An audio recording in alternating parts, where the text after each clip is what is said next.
আজকে শবে বরাতের রাত আমার ছোট বাবাকে নিয়ে একটু মজা করলাম। তারপরে নামাজের সময় হয়ে গেল, চলে গেলাম নামাজের জন্য মসজিদে। এটা হচ্ছে মসজিদের গেট। আর এটা হচ্ছে অজুখানা। এখন অজু করলাম, অজু শেষে আমি চলে যাব ভিতরে।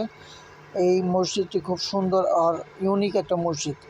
মসজিদটি লম্বায় প্রায় 120 থেকে 30 হাত, একসাথে 20 কাতার নামাজে দাঁড়ানো যায়। আর এটা হচ্ছে ইমাম সাহেবের মেম্বার, যেটা দেখতে নাকি খুবই সুন্দর। আমি বসে বসে দেখছিলাম এদিক ওদিক, মসজিদটা খুব সাজানো গোছানো, প্রত্যেকটা ফ্যান 4 পাখার করে।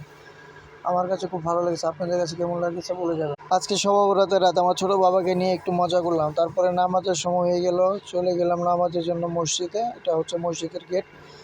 আর এটা হচ্ছে অজুখানা। এখন অজু করলাম, অজু শেষে আমি চলে যাব ভিতরে।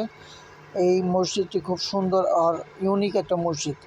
মসজিদটি লম্বায় প্রায় 120 থেকে 30 হাত, একসাথে 20 কাতার নামাজে দাঁড়ানো যায়। আর এটা হচ্ছে ইমাম সাহেবের মেম্বার, যেটা দেখতে নাকি খুবই সুন্দর। আমি বসে বসে দেখছিলাম এদিক ওদিক, মসজিদটা খুব সাজানো গোছানো, প্রত্যেকটা ফ্যান 4 পাখার করে। আমার কাছে খুব ভালো লেগেছে। আপনাদের কাছে কেমন লাগছে বলে যাবেন।